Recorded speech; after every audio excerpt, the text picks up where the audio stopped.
إن الحمد لله نحمده ونستعينه ونستغفره ونعوذ بالله من شرور أنفسنا ومن سيئات أعمالنا من يهده الله فلا مضل له ومن يضلله فلا هادي له وأشهد أن لا إله إلا الله وأشهد أن محمدا عبده ورسوله أما بعد فقد قال الله تعالى في القرآن العظيم والفرقان المجيد يا أيها الذين آمنوا اتقوا الله حق تقاته ولا تموتن إلا وأنتم مسلمون يا أيها الناس اتقوا ربكم الذي خلقكم من نفس واحدة وخلق منها زوجها وبث منهما رجالا كثيرا ونساء واتقوا الله الذي تساءلون به والأرحام إن الله كان عليكم رقيبا يا أيها الذين آمنوا اتقوا الله وقولوا قولا سديدا يصلح لكم أعمالكم ويغفر لكم ذنوبكم ومن يطع الله ورسوله فقد فاز فوزا عظيما பெருமதிப்பிற்கும் மரியாதைக்கும் உரிய எல்லாம் வல்ல அல்லாஹ்வின் நல்லடியார்களே, அல்லாஹுடைய பேரருளால் புனிதம் நிறைந்த ஜும்மா தினத்தில் அந்த ஏக நாயனை வணங்கி வழிபட வேண்டும் என்கிற உயரிய சிந்தனையில் அல்லாஹுடைய ஆலயத்தில் நாம் அனைவரும் ஒன்று திரண்டு இருக்கிறோம். இந்த தருணத்தில் இறுதி கடமை என்ற தலைப்பின் கீழ் ஒரு சில மார்க்க உபதேசங்களையும் போதனைகளையும் உங்களுக்கு மத்தியில் நினைவுபடுத்தலாம் என நான் ஆசைப்படுகிறேன். எனது இந்த உரையை துவங்குவதற்கு முன்பாக நபிகளார் சொல்லிக் கொடுத்த ஒரு போதனையை உங்களுக்கு மத்தியில் நினைவுபடுத்த நான் ஆசைப்படுகிறேன். பெருமானார் நபிகள் நாயகம் ஸல்லல்லாஹு அலைஹி வஸல்லம் அவர்கள் ஜும்மா தினத்தினுடைய ஒழுக்கத்தை குறித்து சொல்லும் பொழுது, இதா குல்தலி சாஹிபிக்க அன்சித் யௌமல் ஜும்மாத்தி வல் இமாம் யஹ்துபு, ஜும்மா தினத்தன்று இமாம் உரை நிகழ்த்தி கொண்டிருக்கும் பொழுது உங்கள் அருகில் இருக்கும் உங்கள் தோழரிடத்தில் வாய் மூடுங்கள் என்று கூட நீங்கள் சொல்லிவிடாதீர்கள். அப்படி சொன்னால் ஃபக்கதில் லகௌத்த, ஜும்மாவினுடைய நன்மையை வீணடித்தவர்களில் நீங்கள் ஆகிவிட்டீர்கள் என்று அல்லாஹுடைய தூதர் அவர்கள் அந்த அளவிற்கு கண்ணியமும் புனிதமும் பேணப்பட வேண்டிய சபை என்று காட்டித் தந்தார்கள். நன்மையை அடைவதற்கு வந்திருக்கக்கூடிய ஆண்கள் பெண்கள் தேவையற்ற வீணான காரியத்திலோ பேச்சிலோ ஈடுபட்டு இந்த நன்மையை இழந்துவிட வேண்டாம் என்பதை உங்களுக்கு முதல் கட்டமாக நினைவுபடுத்திக் கொண்டு இந்த உரையை நான் ஆரம்பம் செய்கிறேன். கண்ணியத்திற்குரியவர்களே, அல்லாஹ் ரப்புல் ஆலமீன் ஏகத்துவம் என்ற இந்த தீனுல் இஸ்லாத்தில் இணைந்த மக்கள் அடிப்படையாக சில கடமைகளை செய்வதை அல்லாஹ் ரப்புல் ஆலமீன் கட்டாயமாக்கி இருக்கிறான். இஸ்லாத்தினுடைய கடமைகள் என்று எடுத்துக்கொண்டால் ஏராளமான கடமைகள் இருக்கிறது. பெற்றோருக்கு பணிவிடை செய்வதும் கடமை, பிள்ளைகளை ஒழுக்கத்தின் அடிப்படையில் வார்த்தெடுப்பதும் கடமை, கணவனுக்கு கட்டுப்படுவதும் கடமை, மனைவிக்கு பணிவிடை செய்வதும் கடமை என்று இஸ்லாத்தினுடைய கடமைகள் அதிகம் இருந்தாலும் ரப்புக்கு செய்யக்கூடிய வழிபாடுகளில் மிக பிரதானமான கடமைகளாக இஸ்லாமிய மார்க்கம் ஒரு 5 சொல்லித் தருகிறது. புனியல் இஸ்லாமு அலா ஹம்ஸ், நபி அவர்கள் சொன்னார்கள், இந்த இஸ்லாம் 5 தூண்களில் நிறுவப்பட்டிருக்கிறது. என்ன அர்த்தம்? உங்களுக்கு ஈமான் இருக்கிறது என்பது அஸ்திவாரம், அது யாருக்கும் தெரியாது. நீங்கள் அல்லாஹ்வை நம்பி இருக்கிறீர்கள் என்பது நான் நம்பினேனா இல்லையா என்பது எனக்கும் அல்லாஹ்வுக்கு மட்டும்தான் தெரியும். நீங்கள் அல்லாஹ்வை, மறுமையை, அல்லாஹ்வுடைய விதியை நம்பி இருக்கிறீர்களா என்பது உங்களுக்கும் அல்லாஹ்வுக்கு மட்டும்தான் தெரியும். ஆனால் நீங்கள் முஸ்லிம் என்பதற்கான அடையாளம் இஸ்லாம் ஒரு 5 காரியத்தை சொல்லித் தருகிறது. இதில் ஏதேனும் ஒன்று தகர்க்கப்படுமேயானால் இதன் அடிப்படையில் அமைக்கப்பட்ட இந்த இஸ்லாமிய கட்டடம் சேதமடைந்துவிடும். அதனால தான் ரசூலுல்லாஹ் சொல்றாங்க 5 கடமைன்னு சொல்லல. புனியல் இஸ்லாமு அலா ஹம்ஸ், 5இல் தான் அல்லாஹ் இஸ்லாத்தையே கட்டமைத்திருக்கிறான். இந்த பில்டிங் எப்படி இருக்குது? இஸ்லாம் என்ற பில்டிங் அந்த 5 தூணுக்குள்ள தான் இருக்குது. இதில் ஒரு தூண் பாதிப்படைகிறது, சேதப்படுகிறது என்றால் இஸ்லாம் சேதப்படுகிறது. நீங்கள் சரியான இறைவனுக்குரிய வணக்க வழிபாடுகளை செய்த முஸ்லீமாக பார்க்கப்பட மாட்டீர்கள். நீங்கள் தாய் தந்தைக்கு பணிவிடை செய்திருக்கலாம், பிள்ளைகளை வளர்த்திருக்கலாம், ஏராளமான நற்காரியங்களை செய்திருக்கலாம். இந்த 5ஐ நீங்கள் செய்ய தவறிவிட்டால் அல்லாஹ்விடத்தில் நீங்கள் குற்றவாளி என்ற அளவிற்கு மார்க்கம் சொல்கிறது. நபி அவர்கள் தொடர்ச்சியாக சொன்னார்கள், அஷ்ஷஹாதத்து அல்லா இலாஹ இல்லல்லாஹ் வ அன்ன முஹம்மதர் ரசூலுல்லாஹ், அல்லாஹ்வை தவிர வேறு எதுவும் எவனும் கடவுள் இல்லை என்றும் முஹம்மது அவர்கள் அல்லாஹ்வுடைய திருத்தூதர் என்றும் நீங்கள் சாட்சி சொல்ல வேண்டும். நம்புவது முதல்ல, அது அஸ்திவாரத்தில் இருக்குது. நம்பினேன் என்பதை பகிரங்கப்படுத்துங்கள். இஸ்லாத்தின் கடமைகளில் முதல் கடமை அது. நான் அல்லாஹ்வை மட்டும்தான் வணங்குவேன், முஹம்மது அவர்களை தூதராக ஏற்றி இருக்கிறேன் என்பதை பகிரங்கமாக மக்களுக்கு சொல்லுங்கள். இரண்டாவது கடமை இகாமிஸ் ஸலா, தினம் தினம் உங்கள் மரணிக்கின்ற நாள் வரை 5 வேளை தொழுகையை நீங்கள் நிலைநாட்டுங்கள்.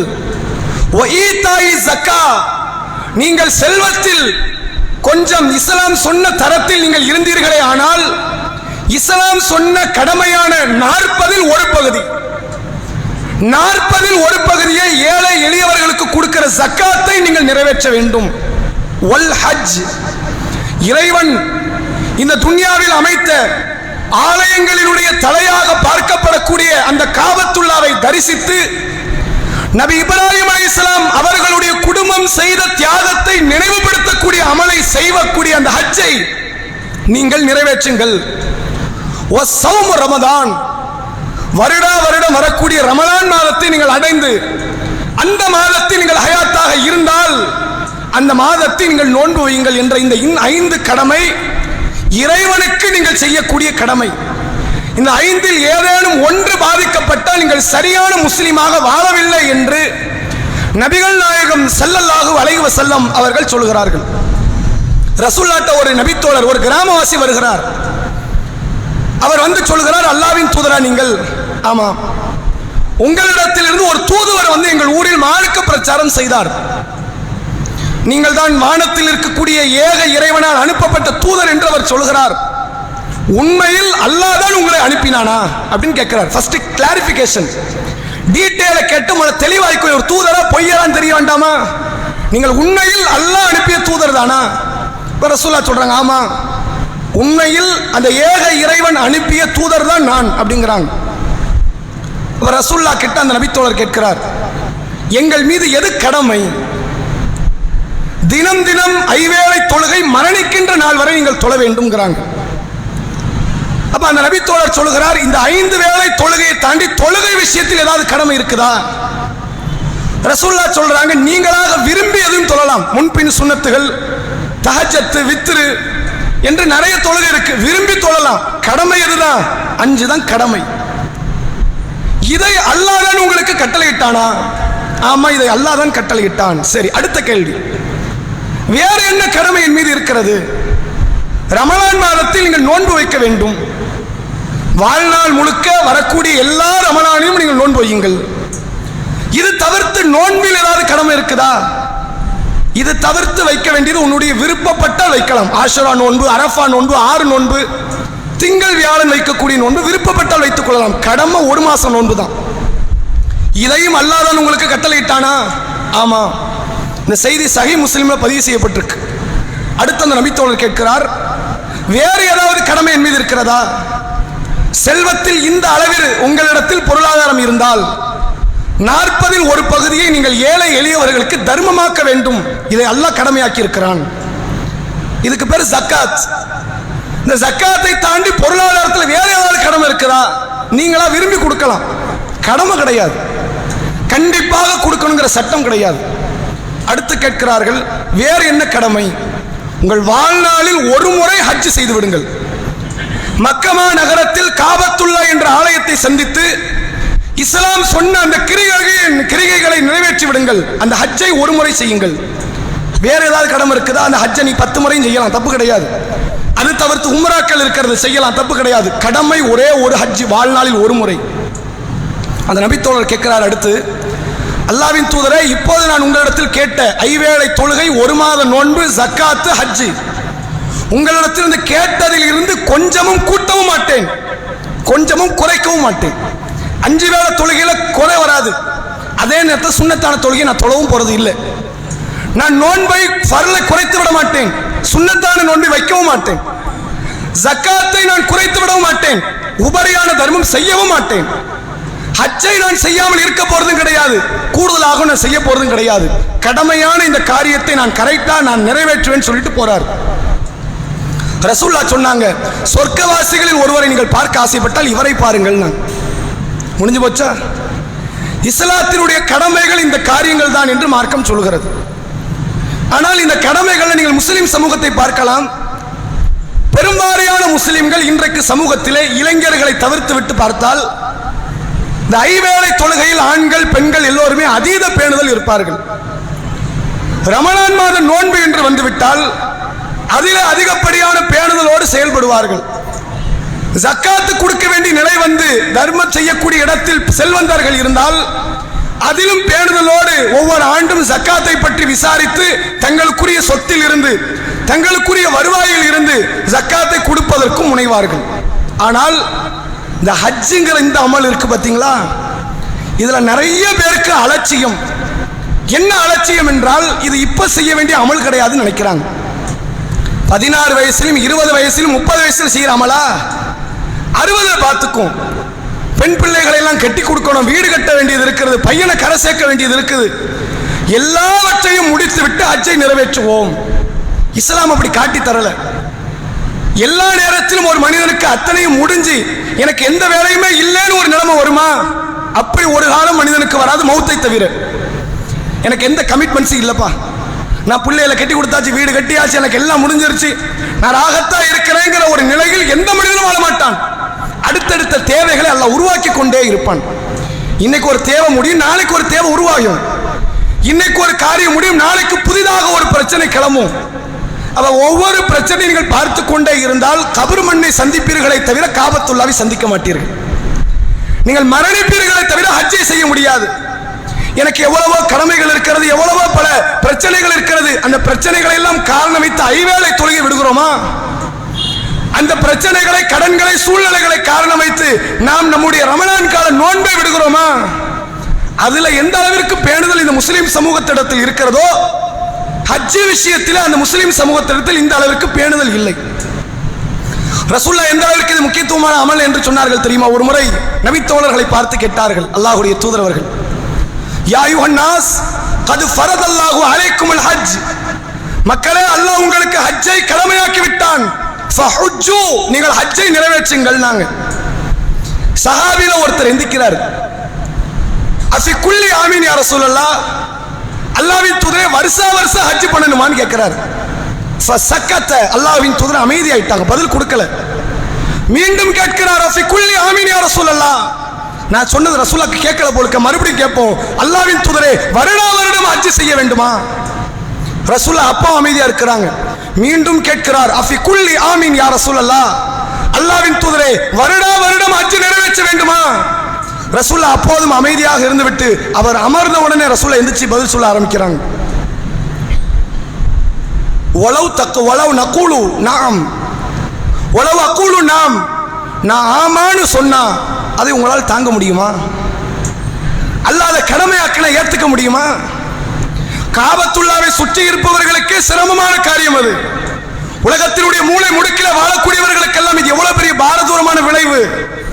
வாழ்நாளில் ஒரு முறை அந்த காபத்துல்லாவை சந்தித்து துல்ஹஜ் மாதத்திலே இஸ்லாம் சொன்ன அந்த கிரிகைகளை நிறைவேற்றுவது மட்டும்தான் ஒரு ஈமான் கொண்டவன் மீது கட்டாய கடமை என்று நபி அவர்கள் சொன்னார்கள். இந்த ஹஜ்ஜுக்கு இருக்கிற நன்மை இருக்குது, வேற எந்த ஒரு காரியத்தையும் இது பக்கத்தை வச்சு ஒப்பிட்டு பார்க்க முடியாது. ஆனால் அதில் தான் முஸ்லிம் சமூகத்தவர்கள் அலட்சியம் செய்கிறார்கள். அடுத்த ஆண்டு பார்த்துக் கொள்ளலாம், இன்னொரு 10 வருஷம் ஓடட்டும், 10 வருஷம் ஓடிடும், அப்போதும் ஹஜ் நடக்கும். அப்ப நீங்க ஹயாத்தா இருப்பீங்களா? ஒருவேளை அப்போது நீங்கள் ஹயாத்தாக இருந்தால் அப்ப உங்கள்கிட்ட இந்த பணம் இருக்குமா? அப்போது உங்களிடத்தில் பணம் இருந்தாலும் அப்போது ஹஜ் செய்வதற்கான திடகாத்திரம் இருக்குமா? எல்லாம் சேர்ந்து ஒரு நேரத்தில் அமைதின்னு வைங்க, அந்த ஆண்டை விட்டு விடாதீர்கள். இது அல்லாஹ் உங்களுக்கு செய்த ஒரு மாபெரும் அருள் பாக்கியங்களில் ஒன்று என்று இஸ்லாம் சொல்கிறது. ரசூலுல்லாஹ் மக்காவிலே 13 ஆண்டு காலம் இஸ்லாத்தை கடைபிடிச்சாங்க. ஒரு முறை கூட ஹஜ் செய்யல, அல்லாஹ் வாய்ப்பு கொடுக்கல. ஏன்? அது குறித்த தெளிவான சட்ட திட்டங்களை அல்லாஹ் இறக்கவே இல்லை. ரசூலுல்லாஹ் மதீனால 10 ஆண்டுகள் வாழ்ந்தார்கள். ரசூலுல்லாஹ்வுக்கு காபத்துல்லாஹ்வை எப்போது சந்திப்போம், உம்ராவை எப்போது செய்வோம் என்ற ஒரு ஆசை. உம்ராவுக்கு போறாங்க, தடுத்து நிறுத்தப்படுகிறார்கள், காஃபிர்களால் விரட்டப்படுறாங்க. மறுபடியும் ஊருக்கு போங்க, வரக்கூடாது. மீண்டும் செல்கிறார்கள், மீண்டும் விரட்டப்பட்டார்கள். ரசூலுல்லாஹ்வுக்கு ஒரு உம்ராவாவது பண்ணிட மாட்டோமாங்கிற ஒரு எதிர்பார்ப்பு. அல்லாஹ் அந்த ஹஜ்ஜை எங்க கொடுத்தான் தெரியுமா? ரசூலுல்லாஹ்வுக்கு தன்னுடைய ஆண்டின் கடைசி ஆண்டில் துல்ஹஜ் மாதத்தில் நபி அவர்கள் ஹஜ்ஜை நிறைவேற்றிவிட்டு ஹஜ்ஜத்துல் விதாவிலே உரை நிகழ்த்துகிறார்கள். மக்களே, அடுத்த ஆண்டு நான் ஹயாத்தா வஃபாத்தான் எனக்கு தெரியாதுன்னாங்க. அந்த துல்ஹஜ் முடிகிறது, அடுத்த சில மாதங்கள் கடக்கிறது. ரபியுல் அவ்வலில் நபி அவர்கள் வஃபாத் ஆகிவிட்டார்கள். எல்லாருக்கும் இந்த குடுப்பனை கிடைக்குமா? திடகாத்திரமாக இருக்கிற நேரத்தில் மரணத்தினுடைய நெருக்கத்தில் ஒரு முறை ஹஜ் செய்கிற பாக்கியம் கிடைக்குமா? இப்ப இருக்கும் பொழுது என்னிடத்தில் திடகாத்திரம் இருக்கிறது, பொருளாதாரம் இருக்கிறது, ஒரு ஹஜ்ஜை முடிச்சுட்டு வருவோமே என்ற சிந்தனை இன்றைக்கு வாழுகிற பொருளாதாரத்தை திரட்டுகிற இடத்தில் இருக்கிற பெரும்பான்மையான முஸ்லிம் ஆண்கள் பெண்கள் இடத்தில் இல்லை. அதுல குறிப்பா பெண்களை நீங்க பார்க்கலாம். தம் பிள்ளைகளுக்கு நகை சேர்த்து வைப்பாங்க. என் மகள் வாழணும், என் மகனுக்கு ஏதாவது கொடுக்கணும். கணவனிடத்திலிருந்து, தந்தையிடத்திலிருந்து, சகோதரிடத்திலிருந்து கிடைப்பதற்கெல்லாம் நகையாக வாங்கி சேர்க்கக்கூடியவர்கள். அதுல ஒரு பெருமை வேற உண்டு. என்கிட்ட 1/4 கிலோ தங்க வச்சிருக்கிறேன், 1 கிலோத்துக்கு 1 கிலோ கொஞ்ச நாள்ல ரீச் பண்ணிடலாம். பையன் வேலைக்கு போனோன்னு கையில தான் கொண்டு வந்து சம்பளத்தை கொடுக்க போறான், 1 கிலோ வந்துடும் பாரு. எவ்வளவு ஆடை இருக்கிறது, எவ்வளவு நகை இருக்கிறது, எவ்வளவு பண்ட மாத்திரங்கள் இருக்கிறது, வீட்டில் இருக்கிற ஆடம்பர பொருட்கள் இருக்கிறது. அதுல ஒரு குறிப்பிட்ட பகுதி பொருளாதாரத்தை செலவழிச்சுதான் ஹஜ் முடிஞ்சிருக்கும். ஹஜ் எவ்வளவு பெரிய அமல் என்பதற்கு நபி அவர்கள் ஒரு உதாரணம் ஒன்றை சொன்னார்கள். ரசூலுல்லாஹ்ட்ட அன்னை ஆயிஷா ரலியல்லாஹு அன்ஹா கேட்கிறாங்க, அல்லாஹ்வின் தூதரே, நீங்கள் ஜிஹாதுக்கு புறப்படுகிறீர்கள், பத்ருக்கு போறீங்க, உஹதுக்கு போறீங்க, பல பேர் கொல்லப்படுகிறார்கள், பல பேர் வெட்டுக்குத்துகளுக்கு ஆளாக்கப்படுகிறார்கள். இஸ்லாம் சொல்கிறது ஜிஹாது மிக பெரும் நன்மை என்று மார்க்கம் சொல்கிறது. ஜிஹாது ஒரு பெரும் காரியம். அல்லாஹ்வுக்காக வேண்டி தீமையை தடுக்கிற சபையில கலந்து கொண்டு உயிரை பணைய வைக்கக்கூடிய காரியம் இருக்கிறதே, இறைவனுக்கு ஆக நேசத்திற்குரிய ஒரு காரியம். நாங்க வரலாமான்னு நாங்க ரசூலுல்லாஹ்ட்ட ரசூலுல்லாஹ் தடுக்கிறாங்க. இல்ல, பெண்களுக்கு கிடையாது. ஏன்? ஆண்கள் போய் ஜிஹாதில் அனுபவிக்கிற பிரச்சனை சோதனைகளை காட்டிலும் பெண்கள் அனுபவிக்கிற பிரச்சனைகள் அதிகம். ஒன்னு அவன் பகடக்காயாக்குவான். ஒரு ஆம்பளை கைதியா மாற்றப்படுறான்னு வைங்க, அவனால என்ன செஞ்சிட முடியும் கொள்றதை தாண்டி. ஆனால் ஒரு பெண் அவன் அப்படி நினைக்க மாட்டான், நடத்த மாட்டான். பெண்களாகிய உங்களுக்கு ஜிஹாது கடமை கிடையாதுன்ட்டாங்க, வரக்கூடாதுன்ட்டாங்க. பணிவிடை செய்வதற்கு வரலாம், பின்னாடி நிக்கலாம். இங்க ஒரு பிரச்சனை ஓடிடணும். ஆண்கள் புறமுதுகிட்டு ஓடக்கூடாது, பெண்கள் ஓடலாம் இஸ்லாத்துல. ஏன்னா அவங்களுக்கு தான் கடமையே கிடையாது. இல்ல, நீங்கள் ஓடிடலாம், உங்களுக்கு ஜிஹாது இல்லை என்றார்கள் நபி அவர்கள். சொல்லிட்டு ரசூலுல்லாஹ் சொன்னாங்க, என்றாலும் அல் ஹஜ்ஜுல் மப்ரூர், ஏற்றுக்கொள்ளப்பட்ட ஹஜ் இருக்கிறதே, பெண்களை தெரிந்து கொள்ளுங்கள், ஜிஹாதுக்கு நிகரான நன்மையை பெண்கள் அடைந்து கொள்கிறார்கள். ஜிஹாதுக்கு நிகரான நன்மை. ஆயிஷா நாயகி பிற்காலத்தில் சொன்னார்கள், ரசூலுல்லாஹ் அந்த வார்த்தையை சொன்ன நாளில் இருந்து இந்த ஹஜ்ஜுக்காக வேண்டிய அவ்வளவு பெரிய போராட்டம். ரசூலுல்லாஹ் வாழ்ற காலத்திலே ஹஜ் பண்ணாங்க, ரசூலுல்லாஹ் மௌத்துக்கு பிறகு ஹஜ் செய்தார்கள். ஏராளமான முறையில் ஹஜ் செய்வதற்காக ஆசைப்பட்டு அதற்காக வேண்டி மெனக்கெட்டு தன்னுடைய முயற்சிகளை செய்தார்கள் என்பதை ஆயிஷா அம்மையாரினுடைய வரலாற்றிலிருந்து தெரிந்து கொள்ள முடிகிறது. ரசூல் ஸல்லல்லாஹு அலைஹி வஸல்லம் அவர்கள்ட்ட ஒரு நபித்தோழர் வந்து கேட்கிறார், ஐயுல் அமலி அஃதல், அல்லாஹ்வின் தூதரே, அமல்களிலேயே ஆக பெரும் அமல் எது, ரொம்ப சிறப்பான ஒரு அமல்னா எதுவாக இருக்கும்னு கேட்கிறாங்க. ரசூல் ஸல்லல்லாஹு அலைஹி வஸல்லம் அவர்கள் சொன்னார்கள், அல் ஈமானு பில்லாஹ் வ ரசூலிஹி, அல்லாஹ்வை அவனுடைய தூதரை நம்புவது இருக்கிறதே, இதுதான் ஈமான் இருக்கிற அமல்லிய பெரிய அமல். அதுதான், அதுக்கு நிகர் கிடையாது.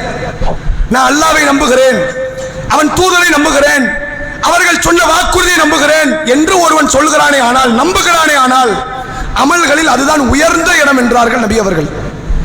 சும்மா ஐயுன், அல்லாஹ்வின் தூதரை அடுத்து ஒரு பெரிய அமல் இருக்கிறதா? ரசூலுல்லாஹ் சொன்னாங்க, அல் ஜிஹாது ஃபீ சபீலில்லாஹ், இறை பாதையில் அநியாயக்காரர்களுக்கு எதிராக ஆயுதத்தை தாங்கி தன் உயிரை பணைய வைத்து செல்லக்கூடிய ஜிஹாத் இருக்கிறதே ஆக பெரும் அமல் என்று அல்லாஹ்வுடைய தூதர் அவர்கள் சொன்னார்கள். அடுத்து கேட்டார் அந்த நபி தோழர், ஐயுல் அமல் சும்மா ஐயுன், பிறகு அடுத்து என்ன அமல் அல்லாஹ்வின் தூதரே? நபி அவர்கள் சொன்னார்கள், அல் ஹஜ்ஜுல் மப்ரூர், ஏற்கப்பட்ட ஹஜ் இருக்கிறதே இது அல்லாஹ்வால் மிக பெரும் நேசத்திற்குரிய அமலாக பார்க்கப்படுகிற முக்கிய அமல் என்று நபி அவர்கள் சொன்னார்கள். இவ்வளவு பெரிய பாக்கியம் தெரியுமாங்க? இன்னைக்கு உலகத்தில் வாழுகிற எத்தனையோ கோடிக்கணக்கான இஸ்லாமியர்கள் அவங்கிட்ட போக பொருளாதாரம் இல்லை, ஒரு முறை ஹஜ் பண்ணிட மாட்டோமான்னு ஏங்கிக்கிட்டு இருக்கிறாங்க. ஒரு முறை கிடைக்காதா? அல்லாஹ் அந்த வாய்ப்பை தந்துட மாட்டானா? தன் வீடுகள் நிலபுலன்களை எல்லாம் விட்டுவிட்டு ஹஜ் செய்யக்கூடியவர்கள் சமூகத்தில் உண்டு. இந்த ஹஜ் கடமைக்காக வேண்டி சவுதியை சுற்றி இருக்கக்கூடிய நாடுகளில் வேலைக்காக பணிபுரிபவர்கள் சமூகத்தில் உண்டு. ஹஜ் கிடைக்கணுங்கிறதுக்காக அவன் சொந்த தேசத்தை விட்டு வேலைக்காக அங்க போறான், ஒரு ஹஜ் கிடைச்சிடாதான் தனது வீடுகளை எல்லாம் விட்டு செல்கிறார்கள். எத்தனையோ ஏழை பாளைகளுக்கு அது கூட இல்லாத சூழ்நிலையில் யாரெல்லாம் அந்த பாக்கியத்தை தந்து மௌத்துக்குள்ள என்று ஏங்குகிறார்கள். வருடா வருடம் 35 லட்சத்திற்கும் அதிகமான மக்கள் அந்த பகுதிகளை ஒன்று கூடி இந்த அமலை செய்வதற்கு உலகத்தில் இத்தனை கோடிக்கணக்கான ரூபாய் செலவழிக்கிறார்கள் என்றால் ஒரு சாதாரண அமலுக்கு இஸ்லாம் இப்படி செய்ய சொல்லுமா? அதற்கு ஆர்வம் காட்டுமா? ஒரு சில மக்கள்லாம் பேசுவாங்க, இந்த சின்ன நார்த்திக சிந்தனை அப்படி துளிர் விடும். அதெல்லாம் நிறைய பேர்ட்ட உண்டு. ஹஜ்ஜுக்கு போய் 5 லட்சம் செலவு பண்றதுக்கு 5 லட்சத்துக்கு ஏழைக்கு சோறு வாங்கி போடலாம் தெரியுமா? எவ்வளோ நன்மை தெரியுமாம்பாங்க. ஏழைக்கு உணவளிக்க கூடாதுன்னு இஸ்லாம் சொல்லலை, தாராளமா உணவு கொடுக்கலாம். இஸ்லாத்தினுடைய ஒரு கடமையை மறுத்து இறைவன் சொன்ன ஒரு வார்த்தையை மீறித்தான் அப்படிப்பட்ட காரியத்தை செய்யணும் அவசியம் கிடையாது. வட்டி வாங்கினா கூட தான் ஏழைக்கு உணவு கொடுக்கலாம், கஞ்சா கடத்தினா கூட தான் ஏழைக்கு உணவு கொடுக்கலாம், ஏமாற்றினால் கூட தான் ஏழைக்கு உணவு கொடுக்கலாம். பசியை நீக்குவது, உலகத்திலிருந்து பசியை போக்குவது நமது கடமை கிடையாது. அதை எவனாலும் செய்யவும் முடியாது. அப்ப எது நம்ம கடமை? ஹலாலான முறையில் பொருளாதாரத்தை சம்பாதித்து அதில் அற்பமானதை கொடுங்கள், அது போதும். நீ ஏழை இல்லாத சமூகத்தை உன்னால் உருவாக்கவும் முடியாது, நீ உருவாக்க போராடவும் செய்யாது. ரசூல் அப்படி போராடினாங்களா? மக்காவில் இருக்கும்போது ஏழைகள் இருந்தார்களே, மதீனாவில் ஆரம்பகட்ட காலத்தில் ஏழைகள் இருந்தார்களே. ஏழைகளை முழுமையாக எடுத்துவிட்டு எல்லாரையும் தன்னிறைவாக ஆக்க வேண்டும் என்ற சூழ்நிலை உலகத்தில் கொண்டு வரவும் முடியாது. அதற்கு இஸ்லாம் போராடவும் சொல்லல. உன்கிட்ட இருந்தால் கொடு, இல்லைன்னா விட்டு. ஆனால் இந்த ஹஜ் இருக்கிறது கட்டாய கடமைகளில் ஒன்றாக இஸ்லாம் காட்டித் தருகிறது. கொஞ்சம் முன்னாடி வாங்க, வெளியே நிற்கிறாங்க. அதே போன்று இந்த ஹஜ் விஷயத்தில் நபி அவர்கள் சில நன்மைகளை சொல்லி தராங்க. ஹஜ்ஜுக்கு எவ்வளவு நன்மை அப்படின்னா, ஒரு 3 காரியங்களை நபி அவர்கள் பட்டியலிடுகிறார்கள். இந்த 3 தான் நீங்கள் வாழ்நாளில் செய்த அத்தனை பாவம் மன்னிக்கப்பட்டு பாவமே இல்லாமல் அன்று பிறந்த பாலகனை போன்று வருகிறீர்கள் என்றால் ஒரு 3 காரியத்துக்கு நடக்கும். நாங்க இந்த 3ல நம்மளால எது செய்யறதுக்கு ரொம்ப லேசுன்னு நீங்களே பாருங்க. ரசூலுல்லாஹ் சொல்றாங்க, முதல் காரியம், யார் இறை மார்க்கத்தை ஏற்றுக்கொள்கிறாரோ, வேற மார்க்கத்திலோ நார்த்திக சிந்தனையிலோ இணை வைப்பு கொள்கையிலோ அல்லாஹ்வை மறுத்து இஸ்லாத்திற்கு மாற்றமான கோட்பாட்டிலோ இருப்பார் ஒருவர், அடடா இது சத்திய மார்க்கமாச்சே, இந்த மார்க்கத்தை விட்டுட்டு மௌத்தாகாம அல்லாஹ் பாதுகாத்தான் என்று உடனடியாக இஸ்லாத்தை ஏற்பாரு, அவருடைய ஒட்டுமொத்த பாவத்தையும் அல்லாஹ் மன்னித்து விட்டான். அன்றைய நாள் அந்த நொடி பொழுது மன்னிக்கப்பட்டது. அவர் கொலை செய்திருக்கலாம், அவர் மது அருந்தி இருக்கலாம், அவர் வட்டி வாங்கி இருக்கலாம், குற்றவில் தண்டனையாக இஸ்லாம் பேசல, தனி. மறுமை ரீதியாக இவர் எந்த விதமான பாவமும் இருந்த நிலையில் இஸ்லாத்துக்குள்ள வரல. எல்லா பாவம் மன்னிக்கப்பட்டு இன்னைக்கு தான் இவர் துனியாவுக்கு முதலாளாக வந்திருக்கிறார். முதல் நபராக வந்திருக்கிறார் என்றால் எப்படி இருப்பாரோ பாவமற்ற முறையில் இந்த உலகத்திற்கு வந்தவரை போன்று இஸ்லாம் பார்க்கிறது. முதல் அமல் செய்ய முடியுமா இனிமேல்? இல்லை. நம்ம ஆல்ரெடி பர்த் முஸ்லீம், முஸ்லிமான தாய் தந்தையருக்கு பிறந்ததுனால அந்த பாக்கியம் நமக்கு இல்லை. சிலருக்கும் அல்லாஹ் ரப்புல் ஆலமீன் அந்த வாய்ப்புகளை தரலாம். இரண்டாவது அமலை இஸ்லாம் சொல்கிறது, யார் இஸ்லாத்தை கடைபிடித்து இஸ்லாத்தை கடைபிடிப்பதால் ஊர்களிலே நெருக்கடி ஏற்பட்டு, அடடா கடைபிடிக்க முடியலையே, முஸ்லிமா இருந்தாலும் இந்த ஊர்ல பிரச்சனையா இருக்குதே, தொழ முடியலையே, நோன்பு வைக்க முடியலையே, அல்லாஹ்வை பற்றி பேச முடியலையே என்ற அடி உதைகளுக்கு ஆளாக்கப்பட்டு மரணத்தை அடைந்து விடுவோமோ என்ற பயத்தில் அந்த ஊரை விட்டு யார் ஹிஜ்ரத் செய்து செல்கிறாரோ அவர் ஹிஜ்ரத்தை தொடங்கிய நேரத்திலிருந்து அவருடைய முந்தைய பாவம் அத்தனையும் அல்லாஹ் மன்னித்து அன்று பிறந்த பாலகனை போன்று அவர் மாறிவிடுகிறார். ஹிஜ்ரத்தின் செய்ய முடியுமா? ரொம்ப அரிது. நம்ம ஒரு இஸ்லாமிய மாகூலுக்குள்ள இருக்கிறோம். இங்க தொழலைன்னா தான் அடிப்பாங்களே தவிர தொழுது அடிக்க மாட்டாங்க, அப்படிதானே? இங்க நோன்பு வைக்கலைன்னா தான் திட்டு விழுமே தவிர நோன்பு வைத்தால் திட்டு விழாது. இங்கு நல்லவனாக வாழவில்லை என்றால் தான் பிரச்சனையை தவிர நல்லவனாக வாழ்வது பிரச்சனை கிடையாது. அப்ப ஹிஜ்ரத் செய்யவும் வாய்ப்பு கிடையாது. ரசூல் அடுத்து சொன்னார்கள், பாவம் கலக்காத முறையில் ஒரு ஹஜ்ஜை செய்யுங்கள். நான் ஒரே ஒரு ஹஜ், அது அன்று பிறந்த பாலகனை போன்று நீங்கள் மாறிவிடுவீர்கள். உங்களுடைய எல்லா பாவத்தையும் எல்லாம் மன்னிச்சிடறான். எவ்வளவு பெரிய அமல் தெரியுமா இது? லேசாக பார்க்கப்பட்ட அமலா? நபி அவர்கள் சொன்னார்கள், அல் உம்ரத்து இலல் உம்ரா கஃபாரத்துன் பைனகுமா. ஒரு உம்ராவை செய்கிறீர்கள், மறு உம்ராவை செய்கிறீர்கள், இடைப்பட்ட பாவத்தை எல்லாம் மன்னித்து விடுகிறான். அல் ஹஜ்ஜுல் மப்ரூர், ஏற்றுக்கொள்ளப்பட்ட ஒப்புக்கொள்ளப்பட்ட ஹஜ் இருக்கிறது. எந்த விதமான பாவம், வலா ரஃபஸ வலா ஃபுசூக, எந்த வீண் விதண்டாவாதங்களில் ஈடுபடாமல், வீண் வாதங்கள் புரியாமல் இஸ்லாம் சொன்ன அடிப்படையில் நீங்கள் ஹஜ்ஜை நிறைவேற்றுவீர்களே, ஆனால் சொர்க்கத்தை தவிர வேறு கூலி இல்லை என்றார்கள் நபி அவர்கள். சொர்க்கம் உனக்கு நேரடி சொர்க்கம். அல்லாஹ் கிட்ட போய் இந்த அமலை கொண்டு போய் காட்டலாம். 40 ஆண்டு காலம் நீங்கள் செய்த பாவங்களை எல்லாம் அல்ல மன்னித்திருப்பான் இந்த அமலால். எவ்வளவு பெரிய பாக்கியம் தெரியுமா? இறைவனிடத்தில் இது ஏற்றுக்கொள்ளப்படும் வேண்டும் என்ற எதிர்பார்ப்போடு இந்த அமலை அல்லாஹ்வுக்காக வேண்டி மனமோந்து இந்த பொருளாதாரத்தை நீங்கள் செலவழித்தால் இதை அல்லாஹ் நீங்கள் கொடுக்கக்கூடிய சதக்காவை விட உயர்ந்ததாகத்தான் அல்லாஹ் பார்க்கிறான். வேறு வேறு அமல்களை விட அல்லாஹ் உயர்ந்ததாகத்தான் பார்க்கிறான். இதையெல்லாம் செஞ்சுட்டு அடுத்து சதக்கா கொடுங்க, எல்லாருக்கும் அள்ளி கொடுங்க, சொத்தையே கூட கொடுங்க, தப்பு கிடையாது. இதை செஞ்சுட்டு செய்யுங்க. உங்களிடத்தில் பொருளாதாரம் இருக்கிறது, ஒரு வீட்டுக்கு மேல இன்னொரு வீடு, ஒரு காருக்கு மேல இன்னொரு காரு, ஒரு சொத்துக்கு மேல இன்னொரு சொத்து, மகனுக்கு ஒண்ணு மகளுக்கு ஒண்ணு கொடுக்கணும்னு கடமை கிடையாது. இருந்தா கொடுத்துட்டு போன்னு இஸ்லாம் சொல்லுது. எப்படி இஸ்லாம் சொல்லுது? உன்னிடத்தில் இருக்குதா, அழிச்சிட்டு போயிடாத, கொடுத்துட்டு போயிரு. நீ அதுக்காக சேகரிக்கணுங்கிறது கட்டாயம் கிடையாது. என்கிட்ட என் வாழ்நாளில் இருப்பதே ஒரே ஒரு சொத்து, ஒரே ஒரு வீடு. என் பிள்ளைங்க 4 பேர் இருக்கிறாங்க, 4 பேருக்கும் 4 வீடு கொடுக்கணும்னு கடமை கிடையாது. நான் அந்த ஒரு வீட்டோட மௌத்தாகலாம், இருக்கிறத 4 பேர் பங்கு பிரிச்சுக்கலாம் இஸ்லாத்தின் அடிப்படையில். ஆனால் நான் ஏதாவது ஒன்றில் நியாயமான முறையிலே சம்பாதித்தாவது இந்த ஹஜ்ஜை நான் நிறைவேற்ற வேண்டும் என்பதை இஸ்லாம் நமக்கு கடமையாக்கி இருக்கிறது. நிறைய பேருடைய நிலைமை என்ன தெரியுமா? அது எல்லாருக்கும் கடமை கிடையாது. பொருளாதாரத்தில் இருக்கிறவங்களுக்கு தான் கடமை, பொருளாதாரம் இல்லாதவங்களுக்கு கடமை கிடையாது. கொஞ்சம் யோசிச்சு பாருங்க. உண்மையில் பொருளாதாரம் இல்லாதவர்களுக்கு இஸ்லாம் கடமை ஆக்கல. எது பொருளாதாரம்? உணவே இல்லாதவனுக்கு ஹஜ் செய்ய முடியுமா? உடையே இல்லாதவனுக்கு ஹஜ் செய்ய முடியுமா? தன் வாழ்நாளில் வாழ்வாதாரத்தை மொத்தமாக சேர்த்தால் கூட இவ்வளவு வராது என்பவனால் ஹஜ் செய்ய முடியுமா? உனக்கு ஹஜ் இல்லை, சேர்த்து வச்சா என்னால் முடியும்னா கண்டிப்பா நம்ம கடமை அது. எனது வாழ்வாதாரம் 20,000 30,000 சம்பாதிக்கிறேன் அப்படின்னா சில ஆண்டுகளை சேர்த்துடலாம், என் கடமை நிறைவேற்றலாம். வீடுகளில் இருக்கக்கூடிய பெண்கள், அவர்களுக்கு தந்தை வழியாக சகோதரன் வழியாக வரக்கூடிய பொருளாதாரம், தன் கணவன் வழியாக மகன் வழியாக மகள் வழியாக வருகிற பொருளாதாரம், எவ்வளவு பெரிய அளவில் தன்னுடைய பொருளாதாரத்தை சேர்த்து வைத்து அதை ஆடம்பர திருமணத்திலே செலவழிக்கக்கூடிய இந்த முஸ்லிம் சமூகத்தவர்கள் ஹஜ் செய்யாமல் மரணிக்கக்கூடிய எத்தனை பல தாய் தந்தையர்கள் சமூகத்தில் உண்டு தெரியுமா? பையனுக்கு 20 லட்சம் ரூபாய்க்கு கல்யாணம், பொண்ணுக்கு 40 லட்சம் ரூபாய்க்கு கல்யாணம், கல்யாணத்தில் ஆடம்பரமாக செலவழிப்பவர்கள் ஒரு ஹஜ்ஜை செய்ய மனசு வருதா? ஏன்னா ஹஜ்ஜை பெருமை அடிக்க முடியாது. ஊர் உலகத்தில் யாரும் கண்டுக்க மாட்டாங்க, கல்யாணத்தை கண்டுக்குவாங்க. ஊரே மூக்கு மேல விரல வச்சு பேசுங்க, என்ன கல்யாணம்ப்பா அப்படின்னு. ஆனா ஹஜ்ஜை பேசுவாங்களா? பேச மாட்டாங்க, நம்மளை கண்டுக்கவே மாட்டாங்க. நம்ம போறதும் தெரியாது, வர்றதும் தெரியாது.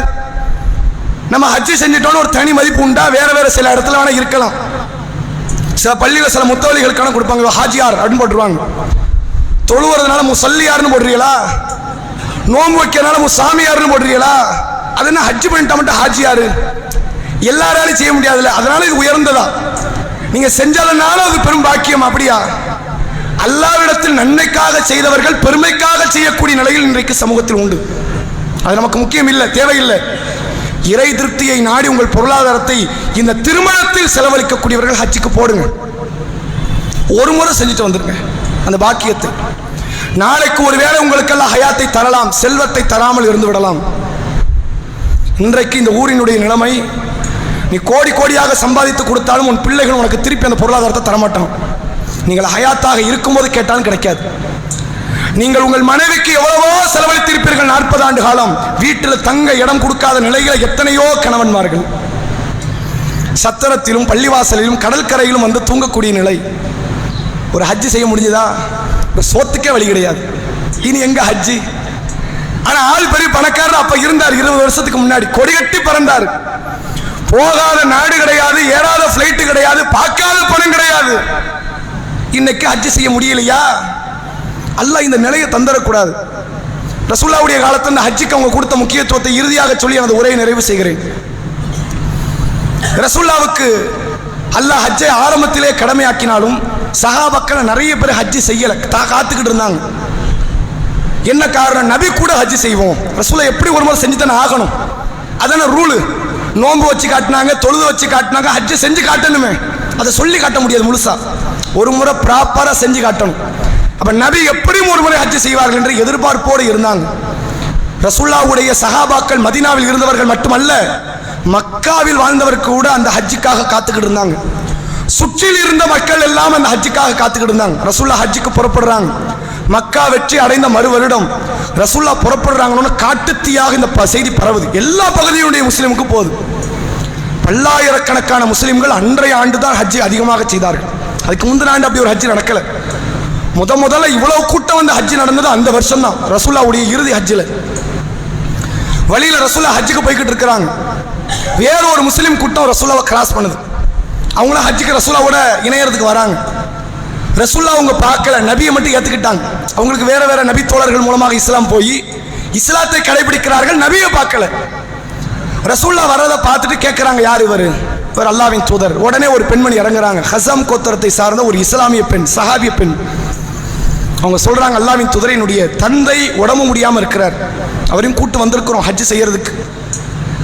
அவரால் செய்ய முடியுமான்னு தெரியாது, போற நேரம் வரைக்கும் எப்படி இருக்குன்னு தெரியாது. அங்க போயிட்டு ஹஜ்ஜினா ஒரு இடத்துல உட்கார்ந்து செய்யற திக்ரு கிடையாது, அதுக்கு சில பல வேலைகள் செய்யணும். என் தந்தையால செய்ய முடியுமான்னு தெரியல, நான் செய்யட்டுமான்னு கேட்டாங்க. ரசூலுல்லாஹ் சொன்னாங்க, உன் தந்தையின் ஹஜ்ஜை நீ செய்வது உன் மீது கடமை, நாங்க நீ செய்து கொள் என்றார்கள். அந்த நபி தோழர்களுக்கு தோழியர்களுக்கு இருந்த ஆர்வத்தை பாருங்கள். என் தந்தை ஹஜ்ஜி செய்யாமல் மௌத்தாயிடக்கூடாது, என் தாய் ஹஜ்ஜி செய்யாமல் மௌத்தாயிடக்கூடாது. ஒருவேளை அவர்கள் ஹஜ்ஜி செய்யாமல் மௌத்தாகிவிட்டால், ஒருவேளை பொருளாதாரம் இல்லை, அவர்களால் இயலவில்லை, அடுத்த ஆண்டு செய்யலாம் என்று காத்திருந்து மௌத்தாகிவிட்டால் அந்த ஹஜ்ஜை நாங்கள் நிறைவேற்ற வேண்டும் நபி அவர்களிடத்தில் அதற்காக வேண்டிய அனுமதி கேட்டார்கள். ரசூலுல்லாஹ் அனுமதி கொடுக்கிறாங்க. பெற்றோர்கள் விட்ட அமல்களில் செய்ய அனுமதிக்கப்பட்ட 2 அமல், ஒன்று நோன்பு, இன்னொன்று ஹஜ். நோன்பும் உடல் சக்தி சார்ந்தது, ஹஜ்ஜிலும் உடல் சக்தி சார்ந்த அமல் இருக்கிறது. அதனால் இஸ்லாம் சொல்கிறது, கடமையான நோன்பை விட்ட நிலையில் உங்கள் தாயோ தந்தையோ மரணித்து விட்டால் அந்த கடமையான நோன்பை நீங்கள் நிறைவேற்றுங்கள். கடமையான ஹஜ்ஜை செய்வதற்கான வாய்ப்பு இருக்கிறது, பொருளாதாரம் இருக்கிறது, செய்ய முடியாத சூழ்நிலையில் மௌத்தாகிவிட்டால் அந்த ஹஜ்ஜை நீங்கள் நிறைவேற்றுங்கள் என்று மார்க்கம் சொல்லி தருகிறது. எவ்வளவு ஆர்வப்பட்டவர்கள் தெரியுமா? இன்னைக்கு நமக்கே நம்ம ஹஜ்ஜி செய்ய மாட்டோம், நம்ம வாப்பாவுக்கு செய்ய போறோமா? ரசூலுல்லாஹ் காலத்தில் சகோதரர்களுக்கு செஞ்சாங்க ஹஜ்ஜி, அதுக்கும் மார்க்கத்தில் அனுமதி இருக்கு. எங்க அண்ணன் மௌத்தாயிட்டாரு, ஹஜ்ஜி செய்யல, நான் ஹஜ்ஜி செய்யட்டுமா? என்ன காரணம்? ஹஜ்ஜை செய்தால் என் அண்ணனுடைய எல்லா பாவத்தையும் எல்லாம் மன்னிச்சிருவான், என் சகோதரன் சொர்க்கம் செல்ல வாய்ப்பாக இருக்கும். தனது சகோதரனுடைய ஹஜ்ஜை ஏற்று நடந்த சமூகத்தவர்கள் சஹாபாக்கள். இன்னைக்கு ஏன் ஹஜ்ஜி செய்யறதுக்கு எங்க கேள்விக்குறி. பண்ணணுமா? 5 லட்சம் ஆகுமாமே, அவ்வளோ செலவு பண்ணி போகணுமா அதுக்கு? இறைவனுடைய அமல் விஷயத்தில் இப்படிப்பட்ட ஒரு எண்ணம் கொள்ளாதீர்கள். அல்லாஹ்விடத்தில் பெரும் பாக்கியம், அல்லாஹ்விடத்தில் பெரும் வெற்றி இந்த அமலில் அல்லாஹ் வைத்திருக்கிறான். வல்ல ரஹ்மான் நம் அனைவருக்கும் அந்த பாக்கியத்தை தர வேண்டும். வரக்கூடிய ஆண்டுகளில், அடுத்தடுத்த ஆண்டுகளில் அதற்கான பெரும் முயற்சிகளை செய்து இந்த அமலை செய்யக்கூடிய நற்பாக்கியத்தை வல்ல இறைவன் நம் அனைவருக்கும் தருவானாக. வாஹிரு தஅவானா அல்ஹம்துலில்லாஹி ரப்பில் ஆலமீன். அஸ்ஸலாமு அலைக்கும் வரஹ்மத்துல்லாஹி வபரகாத்துஹு.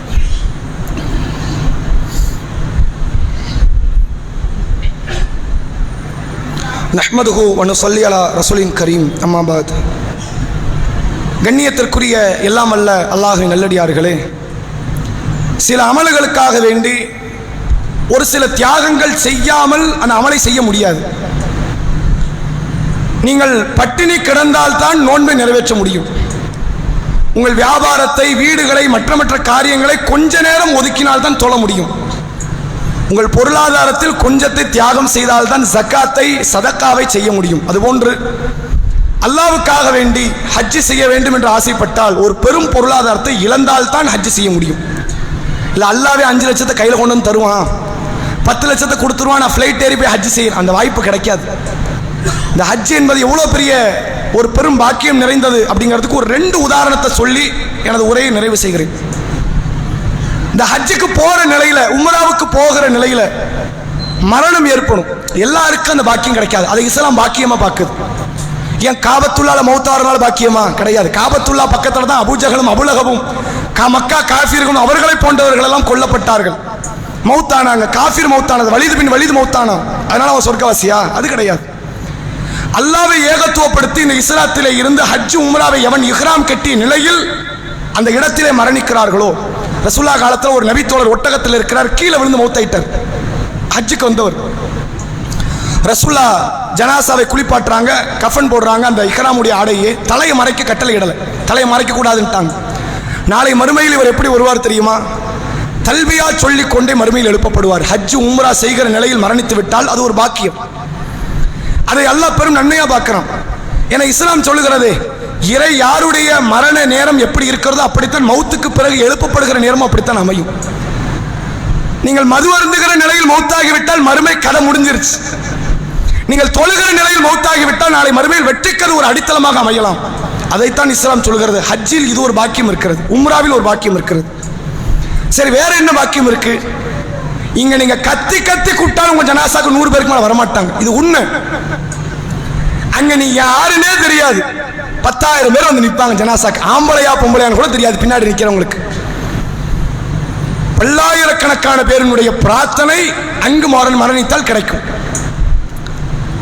மார்க்கம் சொல்கிறது, யாருடைய ஜனாசாவிற்கு குறைந்தது 40 பேர் அந்த ஜனாசா தொழுகையில பங்கெடுக்கிறார்களோ, மனமுவந்து அவர்கள் துவா செய்கிறார்களோ, அல்லாஹ் அந்த துவாவை கபூல் செய்கிறான், ஏற்றுக்கொள்கிறான். என்ன கேட்க போறோம் நம்ம அங்க உட்கார்ந்து?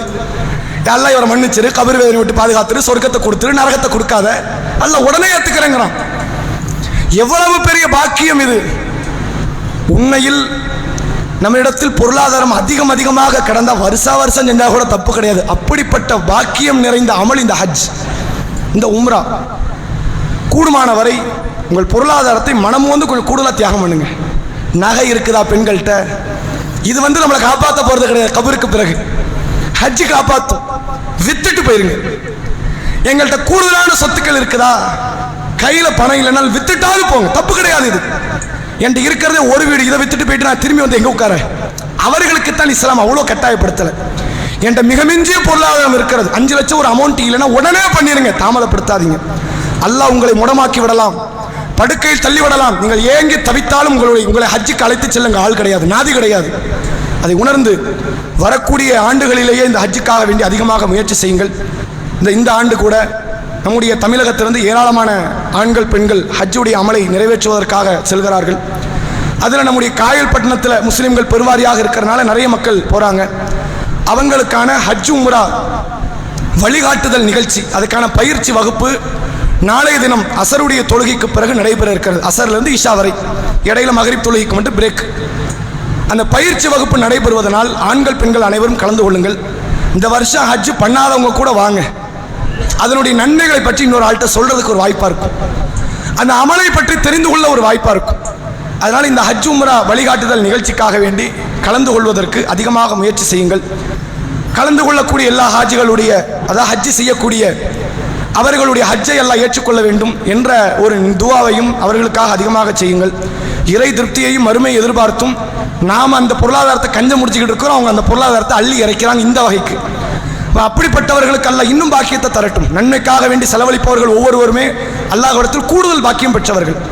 ஒரு அமல் ஒருத்தன் செய்கிறான் வைங்க, லேசா செய்கிற பாக்கியம் ஒருவருக்கு உண்டு, சிரமப்பட்டு செய்யக்கூடிய பாக்கியம் ஒருவருக்கு உண்டு.